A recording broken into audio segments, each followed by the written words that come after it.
Hey there, freedom fighters. My name is Andrew Warner. I'm the founder of Mixergy, where I interview entrepreneurs about how they built their businesses. Most recently, I've been fascinated by bootstrap giants, companies that are basically self-funded and become giants. Joining me today is an old friend, Tucker Max. I interviewed him back when he was publishing books and he had this huge blog and email newsletter that everyone read. He got himself so famous that there was a movie made about his life. And then he started taking himself really down the entrepreneurial path. He created a company called Scribe, which published books for wannabe authors. I remember real authors, supposedly, who would tell me he's creating the McDonald's of publishing. He's taking publishing down this hole that it shouldn't. And anyway, and I love that Tucker is not someone who would stop based on that. I know I would doubt myself and I would doubt the direction. He built it up. I want to know how he built it up. And then I started hearing all these stories about people getting fired, writers who had paid for Scribe not getting the books that they paid for, and I want to find out what happened when it went down and then how it recovered. Tucker, good to see you here. You too, man. Good to see you, Andrew. Did you, by the way, when authors would tell me, look at this Mick publishing business that Tucker is creating, where he's taking thoughtfluencers and helping them sell books so that they can sell their shitty services, did you hear that? Did you feel like Did you feel bothered by that?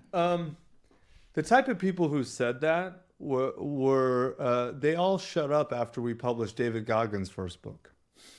There was no more nonsense about McDonald's, because all the people who said that were the ones like what's his name?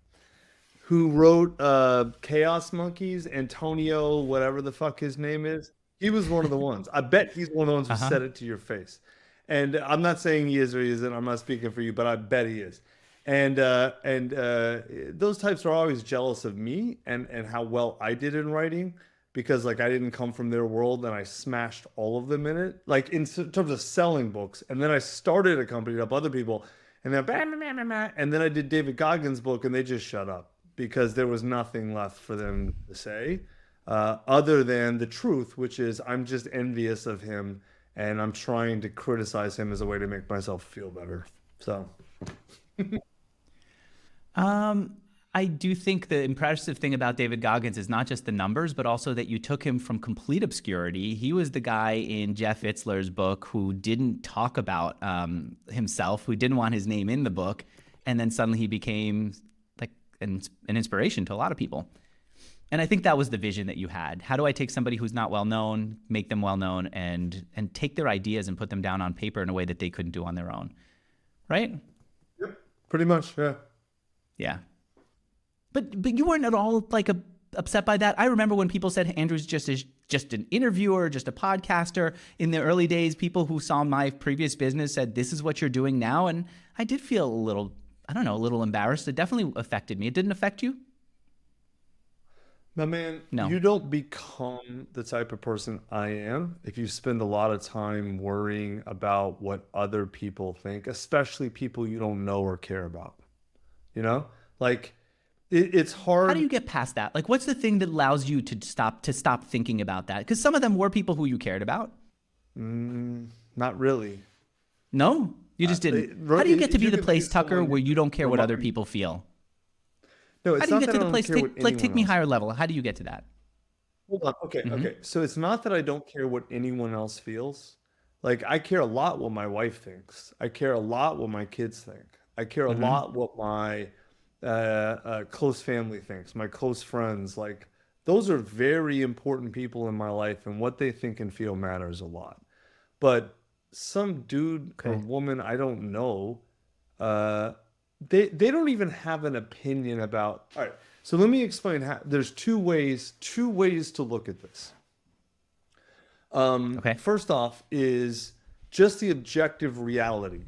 When someone has an opinion about you, they don't actually have an opinion about you.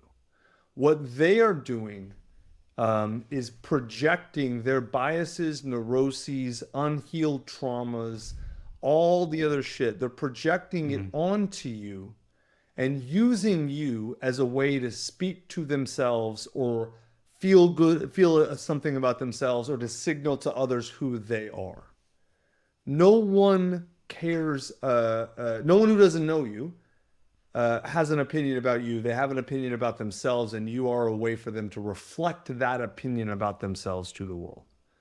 Like who was Aeneas Nin who said no one sees the world as it is, they see the world as they are. That is Mm. 100% true about all opinions everyone has about other people, right? That's just the objective part. The now you can Andrew, you could the response to that would be, okay, but what about people close to me, like in my social circle? Okay, I can understand how that might be a little different, right?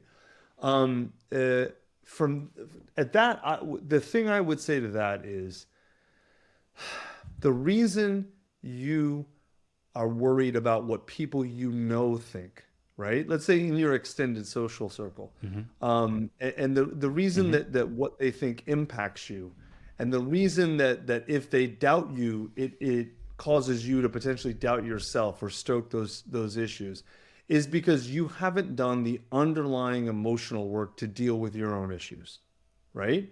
So for example, in your case, if Ah, someone were to doubt you yeah, and that yeah. stokes self-doubt in you, all that shows is you already had self-doubt and you were hiding it, ignoring it, whatever, and it's just a reflection of you, right? But if someone, I'll give you a really good example, Andrew. If someone said, I don't think Andrew's very smart, like you would laugh at them. Like you don't have insecurities about that because it's also so it's so fool, like, well, whatever someone can say about you, not smart is just not in the universe of plausibility. You would just laugh at them because it's preposterous, right?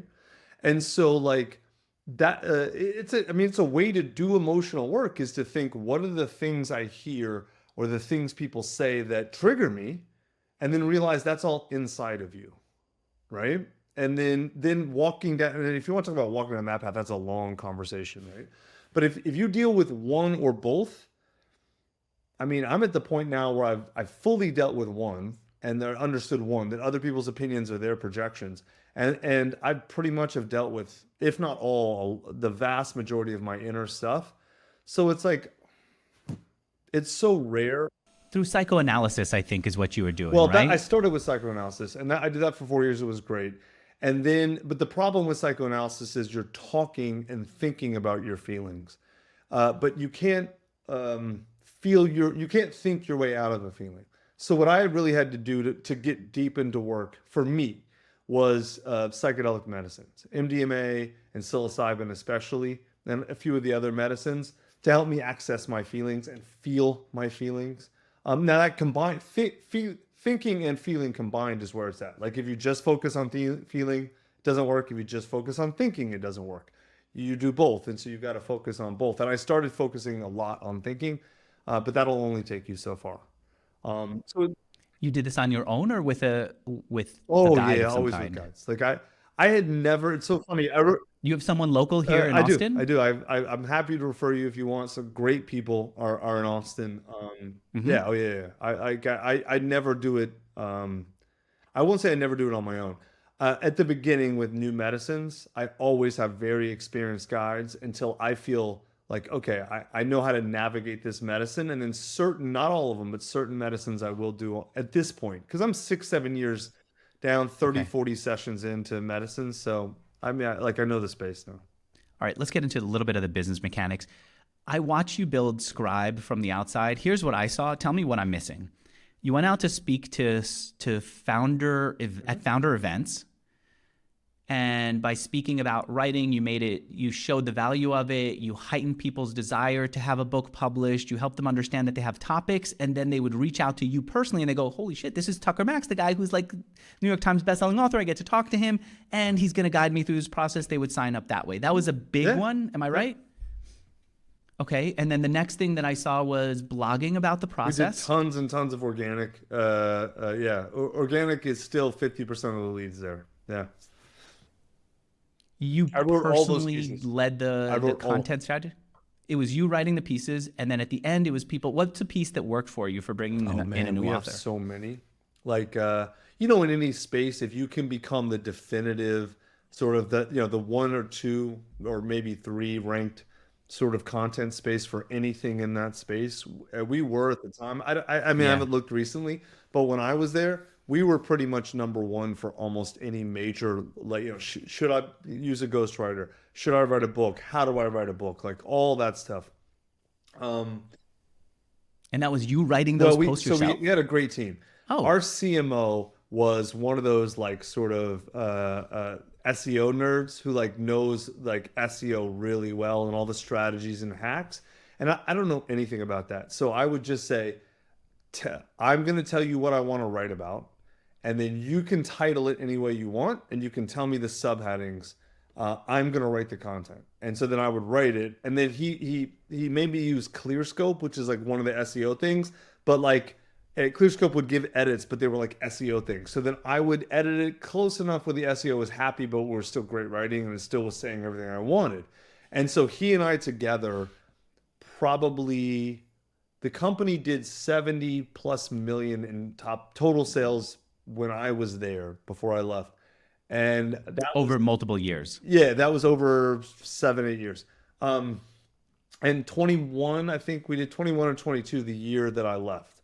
And so we were on a, direct, and I would say at least that last year I know about 10 million was organic. And probably over the whole period, at least 25 or 30 was organic. Yeah. And then so if 10 of the 21 was organic, what's the other It 11? was either referral. Our goal was to get our internal referral rate, meaning every client. We were trying to get our internal Mhm. referral rate to 1.1, right? So every client we brought in would, Every client needs to bring right. more So than one once you more. got that flywheel going, then it would be crazy. And like we were at like 0.65 when I left or something like that. So we were on our way. And then also mainly me doing biz dev, right? Like exactly what you said. I will go to like I was in 8 masterminds or something. Like by the time I left Scribe, I was in so many goddamn masterminds. Like I knew everybody in all these different fields, and it worked great. That seemed like such an exhausting thing to do. I mean, really, part of your appeal is that you're a celebrity. The other thing, though, is you're personally down in the trenches with people. That's exhausting to both keep the online presence going, to let people know you're still alive online, and then show up to masterminds, which, frankly, even being in one can be exhausting. Yeah, No? I mean, I'm a little bit extroverted. Like I tend to, I don't mind talking to people, whatever. I met a lot of people I liked. I was in pretty high-end masterminds. Like a lot of the ones I was in, I wasn't even the most famous person in it. So that was always cool. To meet, like, I met a lot of smart people, a lot of accomplished people. I didn't come out of the business world, so going into it, it was a great way to meet a ton of people. And I met a lot of people I liked. And I mean, I know like in Yeah. certain circles I'm like considered famous, but like I don't know, dude. I never bought into all of that. Like I spent too much time in Hollywood and around famous, really like seriously famous people, and saw both how fucked up they were and how fucked up the universes were around them. And I was like, nah, man, like I don't care how famous I get or how What did you popular I see? get. I'm What not was what was fucked up? Oh, dude. About Hollywood or just about fame overall? Either one. Like, give me an Let's example. start You know, with I love fame because examples as a way Hollywood's a of whole understanding different bigger direction. concepts. The messed up thing about fame Okay. is that, okay, especially as a dude, is you as a guy, it doesn't growing up, you're fungible. No one really cares about dudes. Your mommy might care about you, but people don't really care about men. And to get people to care about you, for the Mm. most part, in America, you've got to be good at something. You've got to have a skill. You've got to really bring value to the world in some way, shape, or form. And so guys are used to kind of working hard. Even guys who are really good, either at business or with women or whatever, you got to earn it, right? And then all of a sudden you became famous, and now everyone wants you, and everyone wants to talk to you, and everyone wants to be with you. And at first you think it's because of you, right? And that's flattering Mm. and like feeds your ego and all that. I went through all that phase. But then I realized, oh wow, they don't care at all about me. I am just an object to them for them to get something they want, whether it's raised status because they're my friend or what, whatever, like whatever it is. And a pretty girl understands this because pretty women are objectified intensely their entire lives. It's a thing that they just get used to and learn how to deal with. But dudes, we don't know, we don't know how. Like it was a whole new world to me. Like it was shocking to me to have these women that would come home. Did you like, become a jerk because of it? How did it impact you? oh, dude, it was the thing What I did you do? hated the most. It was part of why I retired from writing Fratire and stepped out of the fame game because I hated it so much. Because as soon as you live in a world of objectification, then nothing is real, right? Nothing. Not a friendship, not a relationship. Like my therapist made this point, and she was right. My original psychoanalyst. No girls who were coming to me to hook up or whatever were not coming to date or hook up with me. They were coming to hook up with Tucker Max, right? A famous character. Even though I'm a real person, it was their image of me that they were coming for. And I saw this. Why did Andrew. that bother Like, you? with women specifically, dude, like women would have whatever image in their head of me they would have, and they would show up, and then they would meet the real me. And then if the real me didn't match with their image, they got upset with me.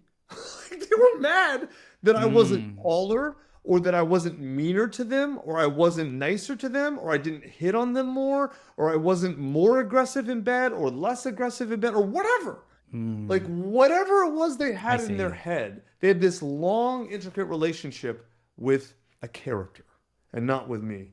And dude, that was so demoralizing for me and so awful because I had no one tells you this, no one explains this to you. It's not even a thing that a lot of famous people realize because a lot of people who try to become famous are soulless narcissists, which I thought I was until I got famous and I'm like, oh, this is horrible. I don't like this at all. I don't want any piece of this.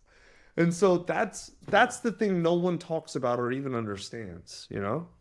Okay, going back to it must be exhausting to have done all the work that you did to promote Scribe. The story I told myself about why you left Scribe was you were exhausted. You were so deep into this, to figuring out what the business was, to writing for it, to talking to authors, to promoting it, that you were exhausted. And then based on the blog post that I read, it feels like you said, okay, I'm delegating to someone that I want, that I trust, but also I need to abdicate at this point and not check in monthly and see how things are going and check in when there's a family issue, right? Yeah. And then also, or did I just make that up? No, you're exactly right. I mean, bro, you're pretty perceptive. So you're reading between the lines is usually correct, and that is correct. I started by stepping away, and then I eventually sold my shares. So when it imploded, I was totally out. Like I was legally, financially, completely out. Oh, yeah. I misread that. Okay, and I did see it in your post that you had multiple. Like it was a sale over a little bit of time, and it wasn't a big exit for you. But when you had left the company in the hands of the guy you called your brother, at that point, you still owned as much as you owned before, right? When I stepped away, so that would have been December of 21, I stepped away. And then we decided to sell the company in May of 22, March or May? May. And then I sold out in December of 22. So there was a year period where I was not that active. I mean, I was still meeting with the CEO once every 2 weeks or so. And I was around, I was helping them transition out of a couple roles that I had, but I was fully out by December 22. Okay. And this was the period where initially you said you thought the business was going to be worth up to $65 million. That's what you were told. And then it just kept going down in valuation until it hit about 15 million. No, it wasn't really that. It wasn't okay, I better sell. that. It wasn't that. If it had been a slow drift down, then I would have stepped back in and resuscitated it very quickly. Yeah, it didn't go like that. No.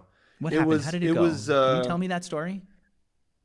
Yeah, okay. So basically, we were on such a good trajectory in 21 that I stepped away. Things kept going pretty well in 22.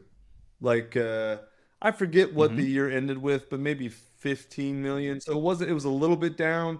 That was kind of expected with me and with me stepping away.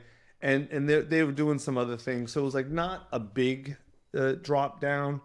And then also they had some other product lines that were actually starting to show promise.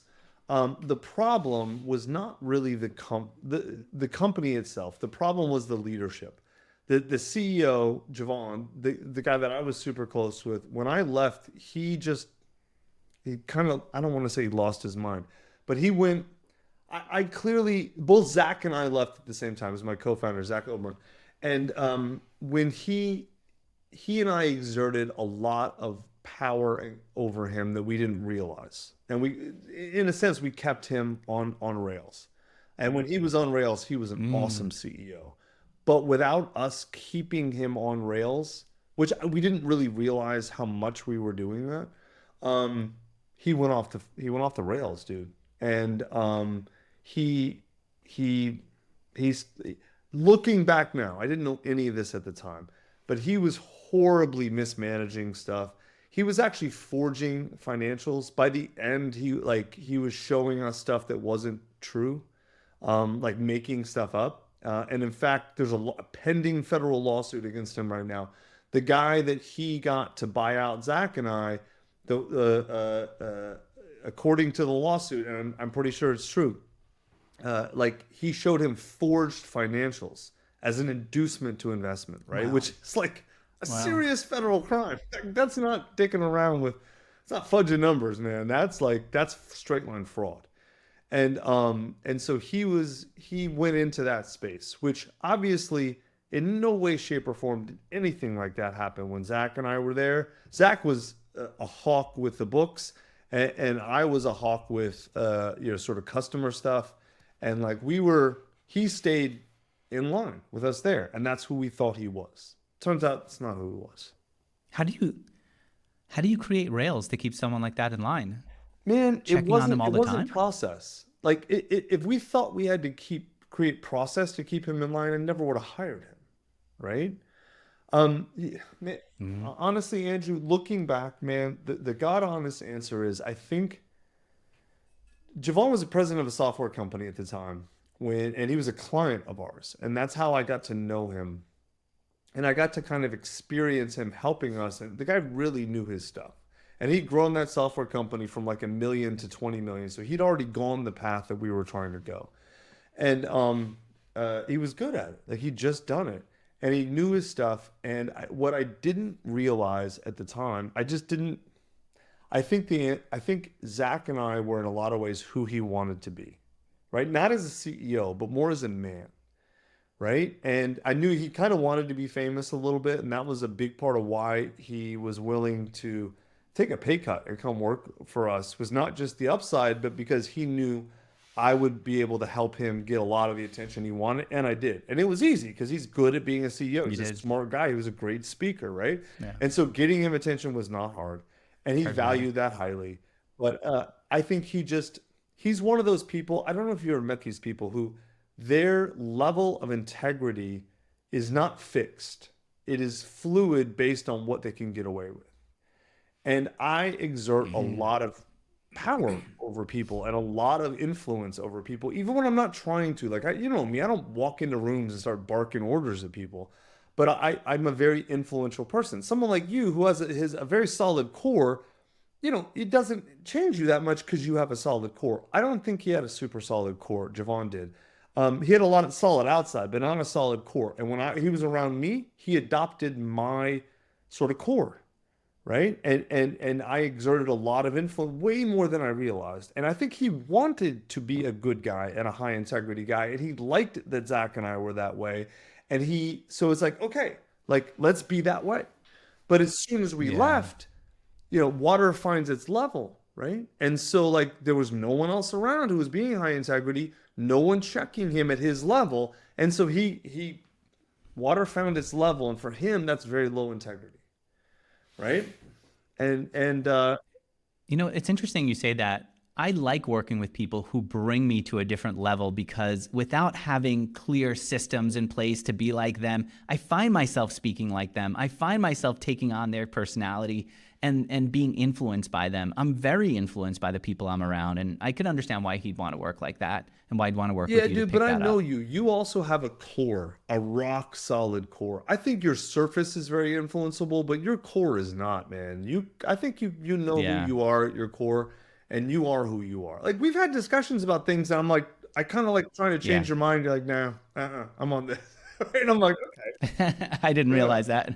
yeah, you are. You have a core that's You not know, changing. no. Strangely, just sidetrack here. The one conversation that sticks with me of I remember saying to you, I wish that I could sleep with other women and my wife would let me. And I thought I had a sympathetic ear with you and that you would empathize or maybe have like this new way to do this. And instead, you cut it off right away. It was like, nope. Anyone I've seen who done that is completely messed up. I forget how you said it, because really I was just focused on the fact that Tucker Max is saying this doesn't work. I'm not getting the sympathetic ear. And boy, is this guy rigid about Bro, I certain wish it things. worked. Like that's I have not seen the example of No. when it works. And everyone who says I'm the example, if you just wait a couple years, it blows up. I don't know. I do feel like there are people who are quietly doing it. I would have people come into my office for Scotch night. They would talk about this stuff. And then they would say, Andrew, you better not bring it up in the interview. And I said, yeah, No. absolutely. This is like personal stuff. I'm not. But they're Yeah. together. They're together and they're But still doing the other stuff, doing the poly, some version of poly. I've lost track of it. The other thing that I've discovered, Tucker, is that a lot of guys have less of a sex drive than they say that they do. And when really push comes to shove, they don't even want to leave the couch on a Thursday night to go out, let alone to go and find someone. So yes, they do stuff, but they're not super active because they don't have that drive.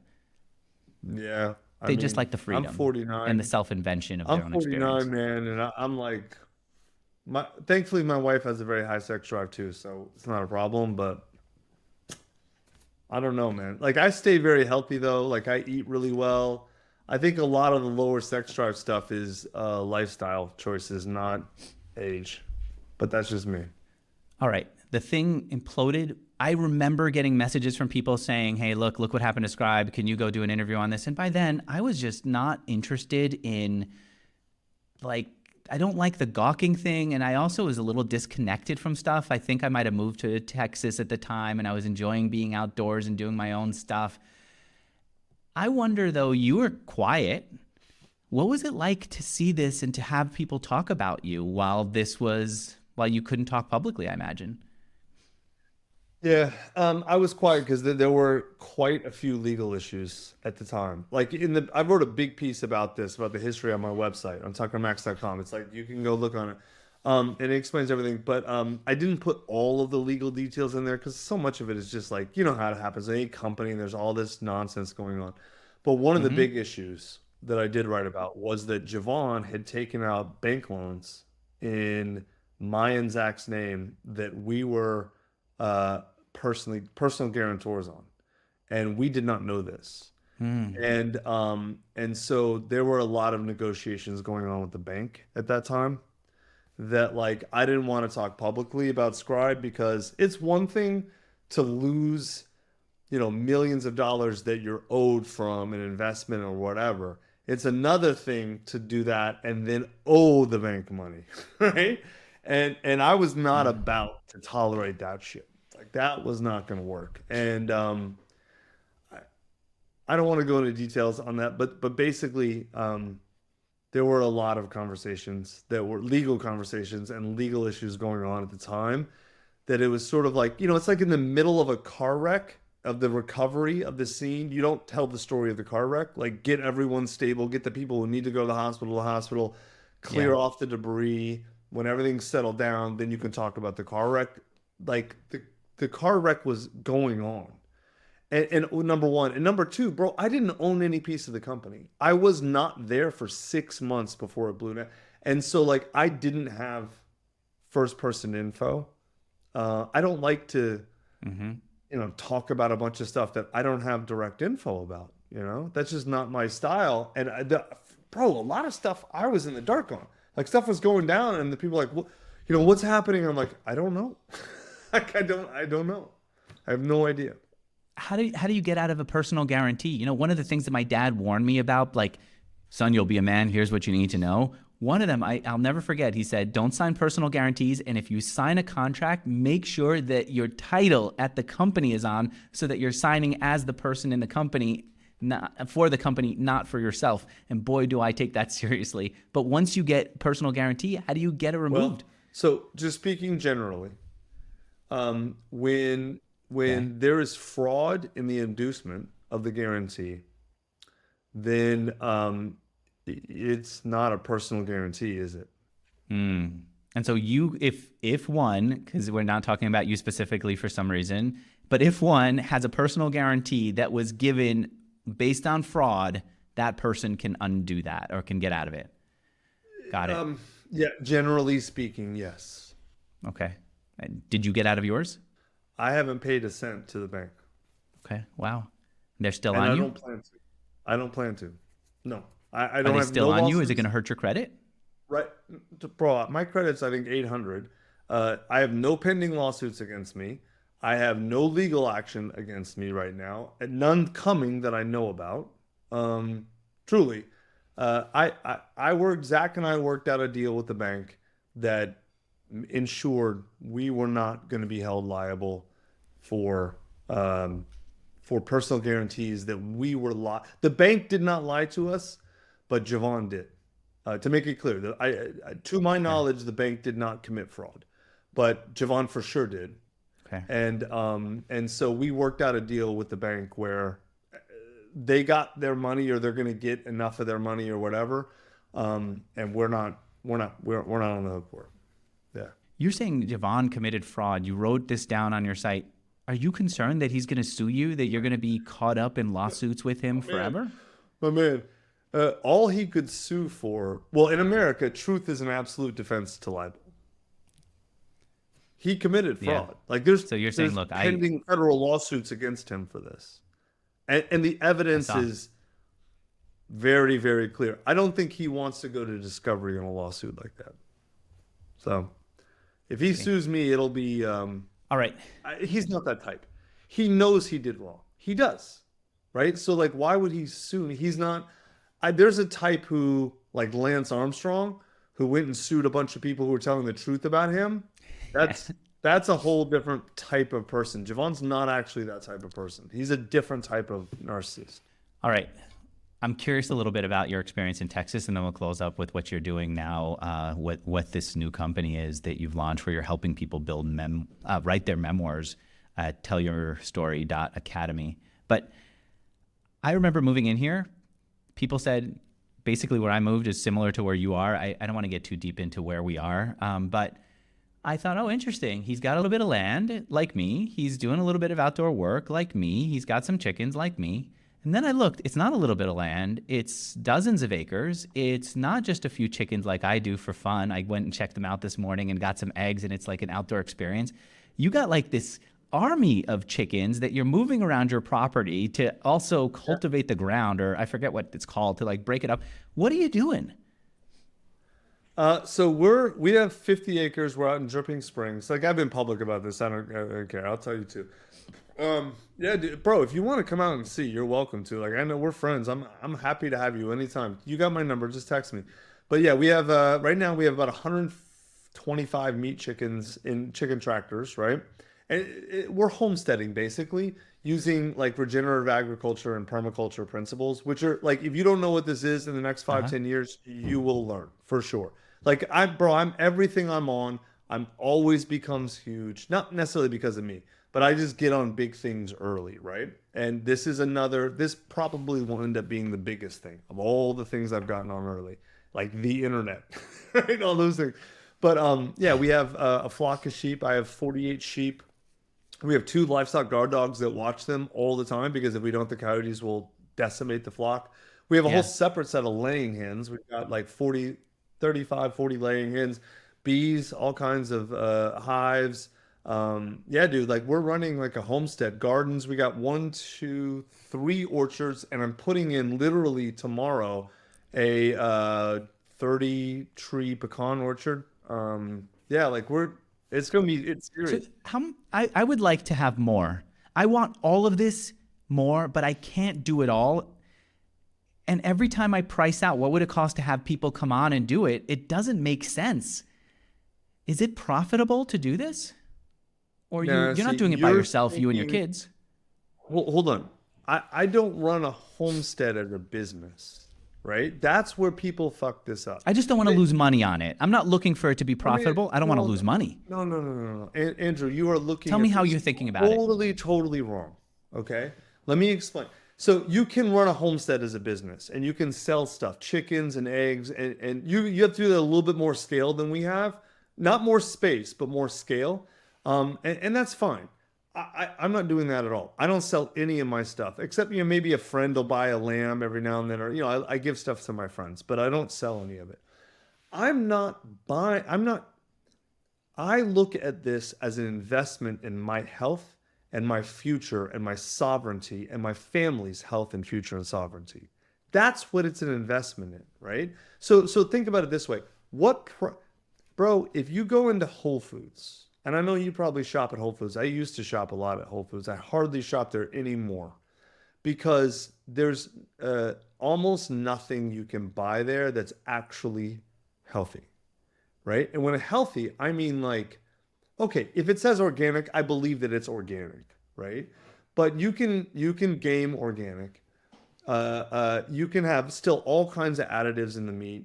I mean, if it's organic chicken and the chickens are raised, in cages or these huge industrial facilities, and they're stepping in their own crap and they never see sunlight or bro, that's not healthy. There's nothing healthy about that, right? I'm at the point now where I eat all the meat we eat, excepting restaurants, is grown on our land or comes from our neighbors, right? Like we don't have cows. We buy our meat once a year. We get a great steer from a neighbor, right? And I know what goes in their cows because I know them. The only thing that goes in their cows is water and grass, and that's it. Same as my sheep. No vaccines, no dewormers, no glyphosates, nothing. You cannot say that. You eat all kinds of chemicals all the time. Even No ivermectin even? do what? No ivermectin even? No. To keep them No, healthy? dude, I don't. Ivermectin is very healthy, but I run what's called a non-intervention herd. So if the sheep get sick, they go to the freezer. Like that's it. Like if they, and what that does is that creates what are called bulletproof sheep, right? Like my sheep don't get parasite problems because the ones that do die, and the ones that don't reproduce. And if you do that over generations, you get sheep that are resistant to parasites. So then you don't need to put ivermectin in them. Even ivermectin, which is as safe as a pharmaceutical gets. I don't Yeah. want any of that shit in my sheep or my food. So then tell me about the time invested in this, because did you hire someone like a farmhand to come on your property? No, it's you and your family. That's it. That's the part that I can't get, because just getting weeds out is a pain in the butt from the garden. We just had a baby recently. I stopped taking care of that. I really admire how you go super deep in on stuff. You're saying it's just you and your family going deep on this. This is what you're doing. Yeah, so let me explain the mindset, right? Because it's a totally different way to look at things, right? Um, I have enough money, like I don't really have to do a whole lot of work. Like I do my memoir thing and it's great and it makes decent money. But like to me, I see my job in the world as working on doing my emotional, spiritual development and being a husband and a father, husband to my wife, father to my children, right? And I don't know of a better way to do that than for us to do it on this land and to work the land in a way that is both nourishing to the land, but also nourishing to us, right? So if you look at weeding, for example, as a chore to do, I get it, dude. It sucks. It's not a fun chore. You're always going to find things that are more important, right? I don't look at it that way, though. I look at, and I've taught this to my kids. This is our land and their homestead as well as mine. And so we talk about like, hey guys, if you want to leave, you can. You never have to. If you want to meet your wife or husband and raise your kids here. We'll build you a house here. Or if we sell this and buy a bigger place, at the bigger place. It doesn't matter. It's not this specific place. It's on our land. You always have a place, right? And so Yeah. when we're reading, what we're doing is making our land better.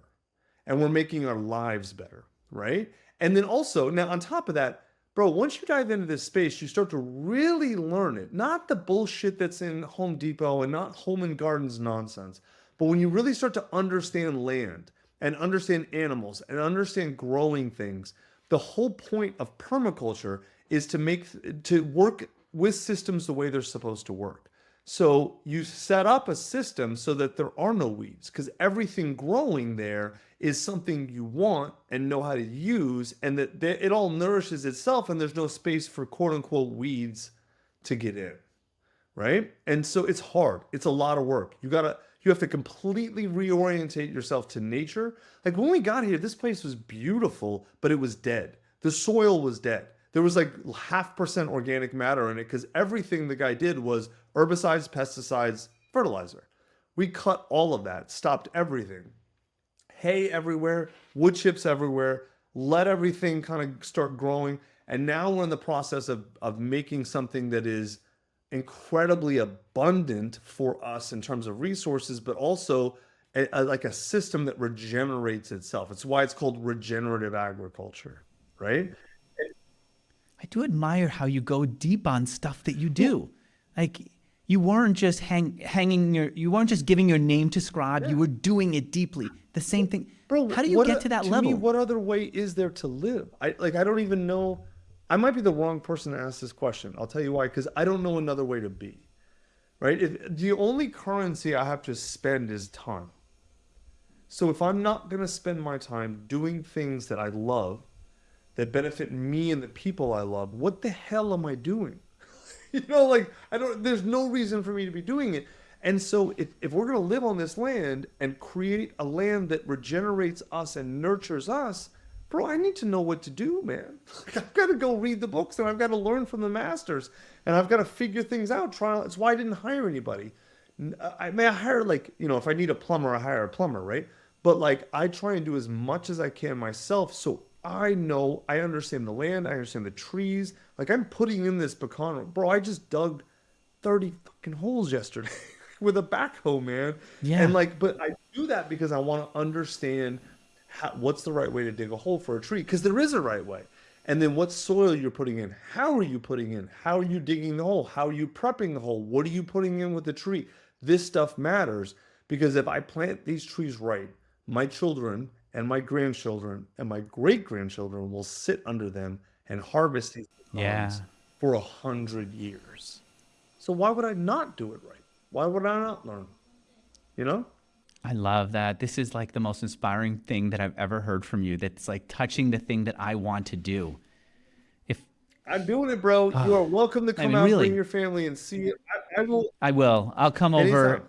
Yeah, I feel like it's a little bit overwhelming to see how far you are with it, but to just even have a bit of it. My most fun is going and clearing brush. Like you ever see like George W. Bush Jr., he would come to Texas from the White House and clear brush and do stuff.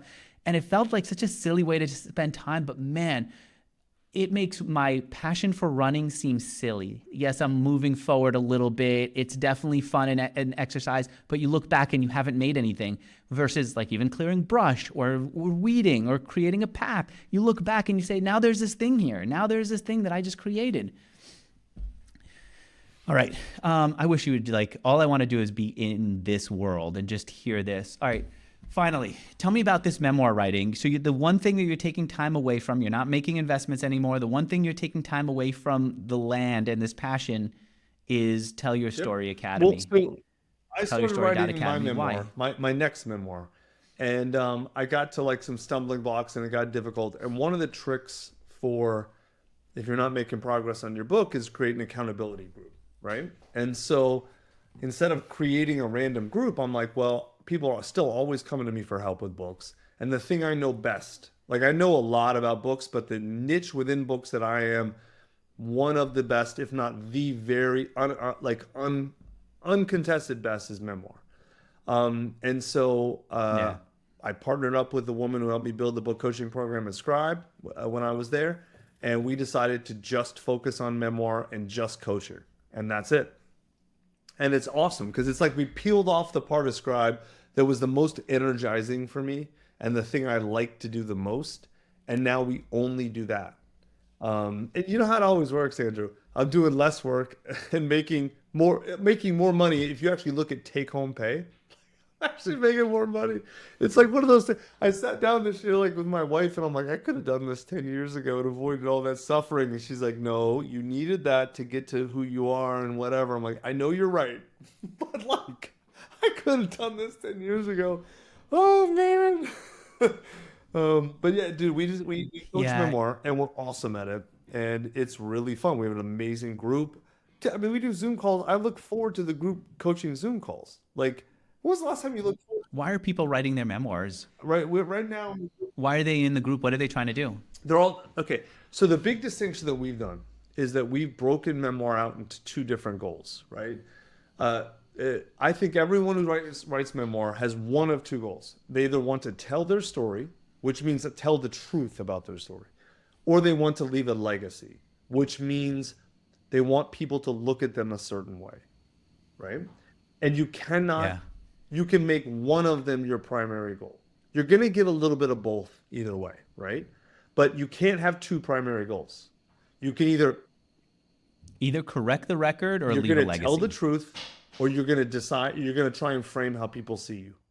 Because it doesn't mean you're lying necessarily, but like all celeb memoirs are like, oh, I can't say this, I can't talk about this, like they want people to see them a certain way.